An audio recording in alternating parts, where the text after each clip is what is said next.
Mark Martin on pole for the second race in a row, a feat that Martin accomplished once prior in his career 20 years ago. He went 257 races, I think, without a pole. Now he has 2 in a row. There you see 500 laps around this half-mile racetrack. Pit road speed almost the entire distance of the racetrack, 30 miles per hour. The pit window for Sunoco Race Fuel, 140 to 50 laps. Chris Myers mentioned it. Dale Earnhardt Jr. to the rear, transmission change. Well, the lights are out, Larry. The lights are out. Oh, boy. Yeah, we're saving electricity. No, we're ready to race. In Thunder Valley, this place nearly filled to capacity. There were tickets available this week for the first time in a long time to see a NASCAR Cup race at Bristol. DW, first short track race of 2009. Reach up there and pull those belts tight one more time. Oh, yeah, boogity, boogity, boogity. Let's do the Bristol stomp, boys.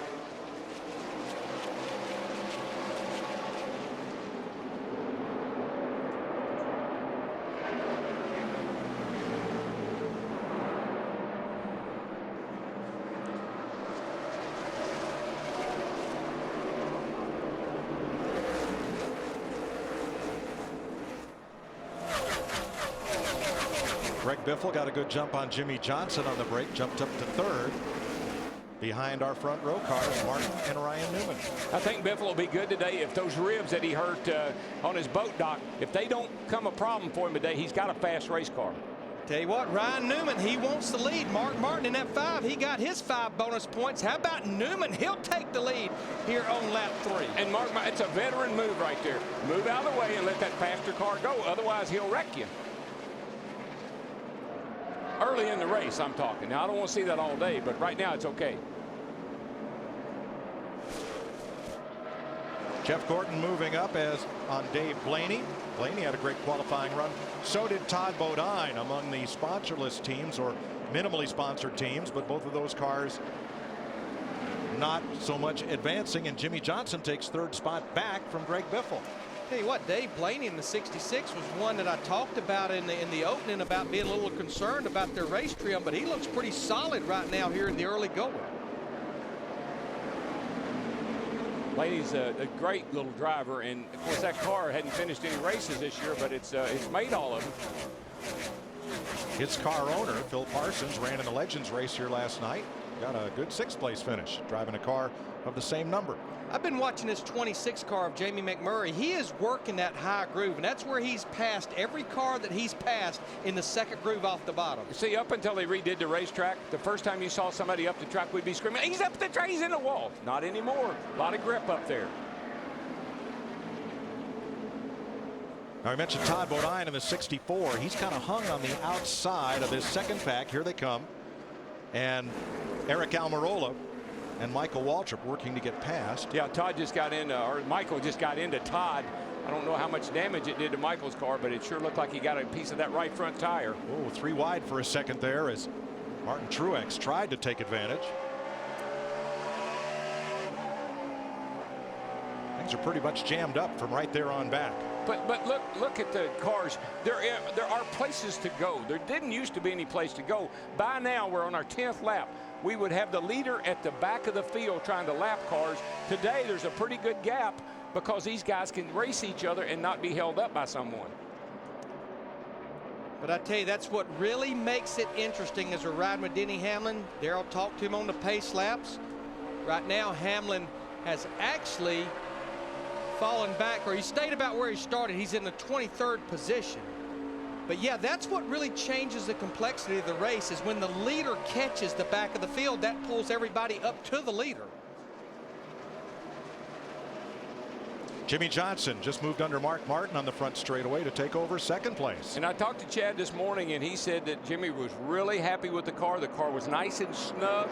They didn't think if they were going to fight anything today, it might be a little push in the car, but he felt like he had a great car for the race.